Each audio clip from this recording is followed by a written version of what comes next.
Hi guys, जय Hanuman. JEE में 2025 के सेशन 1 और सेशन 2 के दोनों एप्लीकेशन फॉर्म भरने के बाद में अब लास्ट डेट ओवर हो चुकी है।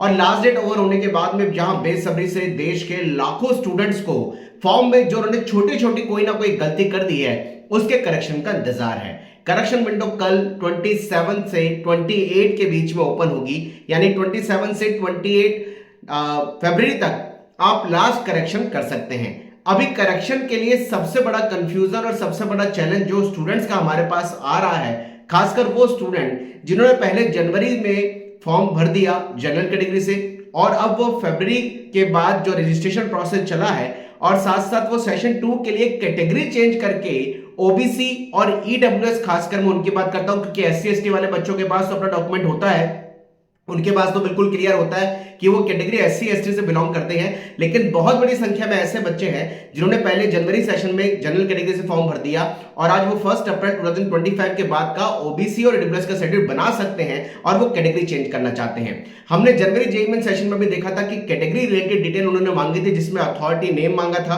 किस डेट को आपकी कैटेगरी सर्टिफिकेट इशू हुआ है और किस पर्टिकुलर आपका वो सर्टिफिकेट जो बना है वो किस अथॉरिटी से बना है, ये सारी चीजें उन्होंने मांगी गई थी। सर्टिफिकेट आईडी नंबर भी मांगा था। अब बच्चों को ये बहुत बड़ा कंफ्यूजन है कि भाई अगर मैं जनरल कैटेगरी से ओबीसी या ईडब्ल्यूएस के बीच में आ चुका हूं और 1 अप्रैल 2025 के बाद का सर्टिफिकेट बनवा सकता हूं, तो उनके पास में अभी ऐसा लगता है कि देखेंगे अभी तो करेक्शन विंडो जब खुलेगी, क्या वो डिटेल भरने के लिए दोबारा से ऑप्शन मांगा जाता है कि भाई आपको सर्टिफिकेट आईडी, इश्यूइंग अथॉरिटी का नाम और सर्टिफिकेट की डेट आपको भरनी पड़ेगी। अगर ये मांगा जाएगा तो आप सभी के पास में अपना जो आपने सर्टिफिकेट अगर पुराना बना रखा है तो प्लीज वो जरूर उसको अब ये लास्ट मौका है, इसके बाद दोबारा चेंज करने का ऑप्शन नहीं मिलेगा, उससे आप फॉर्म को भर दीजिएगा अगर आप 1 अप्रैल 2025 के बाद का सर्टिफिकेट बनवा सकते हैं और आपने पहले जनरल भरा हुआ है।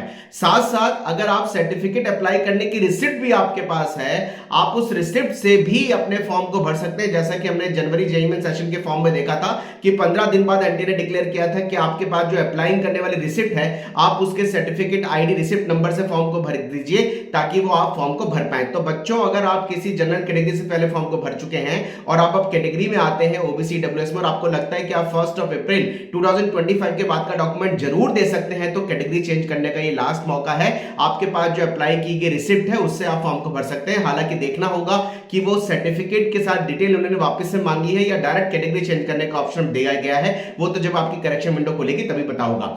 दूसरी इंपॉर्टेंट बात, अगर आपने पहले किसी कैटेगरी से फॉर्म भर दिया है और आपको लग रहा है कि आप 1 अप्रैल 2025 के बाद का ओबीसी और ईडब्ल्यूएस का डॉक्यूमेंट नहीं दे सकते हैं, तो आप प्लीज इसको ओपन कैटेगरी कर दीजिएगा। गवर्नमेंट ने ये क्लियर लिख के दिया है एनटीए के इंफॉर्मेशन बुलेटिन में कि आप किसी कैटेगरी अगर फॉर्म में भर चुके हैं और कैटेगरी डॉक्यूमेंट काउंसलिंग के टाइम में नहीं देते तो आपकी कैटेगरी कैंसिल कर दी जाएगी।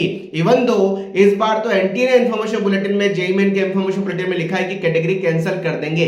अब सबसे बड़ी डिलेमा ये होती है कि काउंसलिंग के टाइम में अगर किसी स्टूडेंट की कैटेगरी कैंसिल कर दी जाती है, हालांकि उसको नेक्स्ट राउंड में, आगे के राउंड में ओपन से अलॉटमेंट देते हैं, लेकिन वो क्लैरिटी नहीं है कि ओपन में उसको वापस से वही सीट मिल जाएगी जो उसको फर्स्ट राउंड में कैटेगरी से या फिर ओपन से उसको सीट मिलनी थी या मिल चुकी है। तो बच्चों, हम आपको ये बिल्कुल क्लियर कह रहे हैं, 2 दिन का टाइम मात्र करेक्शन विंडो के लिए खुलेगा। 27 और 28 को आप अपनी कैटेगरी को प्रॉपर तरीके से चेक कर लीजिए। अगर आप 100% श्योर हैं कि आप कैटेगरी डॉक्यूमेंट काउंसलिंग के टाइम में दे पाएंगे तभी आप कैटेगरी भरिए। अगर आपको थोड़ा सा भी डाउट है तो हमारा सजेशन है कि फिर आप डिसीजन लीजिए, आपको ओपन कैटेगरी भरनी चाहिए, आपको कैटेगरी से फॉर्म नहीं भरना चाहिए, क्योंकि काउंसलिंग के टाइम में कैटेगरी कैंसिल होने का जो साइड इफेक्ट है या आगे के राउंड की काउंसलिंग में सीट अलॉटमेंट है, वो कोई नहीं बता सकता कि वो प्रॉपरली होगा या आपको नुकसान होगा। क्योंकि ये चीज कह पाना कि फायदा होगा, कैटेगरी चेंज कर रहे हैं बच्चे, हम तो आपको ये बोलेंगे 1 अप्रैल 2025 के बाद का सर्टिफिकेट दे सकते हैं, तो फाइनल चेक कर लें, कैटेगरी भरे। अगर आप ईडब्ल्यूएस और ओबीसी का सर्टिफिकेट 1 अप्रैल 2025 के बाद का आपको देने में डिलेमा है तो आपको ओपन से फॉर्म भरना चाहिए, क्योंकि आगे के राउंड की क्लैरिटी नहीं है कि वो सीट आपको दोबारा से मिलेगी जो फर्स्ट राउंड में आपको भले ही ओपन से अलॉट हो गई हो, आप सर्टिफिकेट नहीं दे पा रहे, वो क्लैरिटी नहीं है। तो कंफ्यूजन से बाहर आइए, लास्ट चांस गवर्नमेंट ने दिया है करेक्शन का, इसके बाद करेक्शन नहीं होगा। जेईई मेन का एग्जाम होगा 17 अप्रैल को, जेईई मेन की ऑल इंडिया रैंक आएगी और उसी के बेसिस पर एडवांस देने की एलिजिबिलिटी डिक्लेयर होगी। अगर आप कैटेगरी से बिलोंग करते हैं, आप कैटेगरी से एडवांस के लिए एलिजिबल हो गए, तो आगे के राउंड में आपको जाकर के जब एडवांस का एग्जाम भी आप दे देंगे वहां भी आपको प्रॉब्लम आएगी।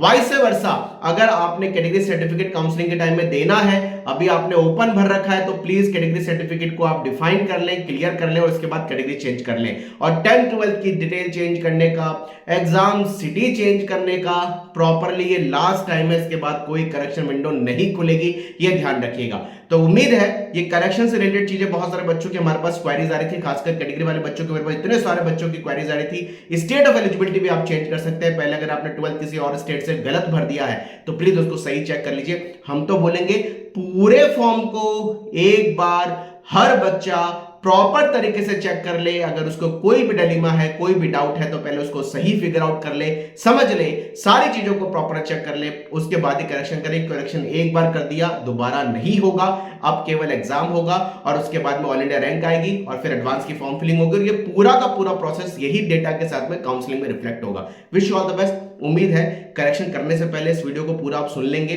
ताकि आपके मन में जितने भी डाउट्स हैं वो कंफर्म क्लियर हो पाए। जय हनुमान। मिलते हैं, चैनल पे नए हैं सब्सक्राइब कर लें, बेल आइकन प्रेस कर लें ताकि लेटेस्ट नोटिफिकेशन आप तक पहुंच पाए। Wish you all the best. Thank you guys, bye.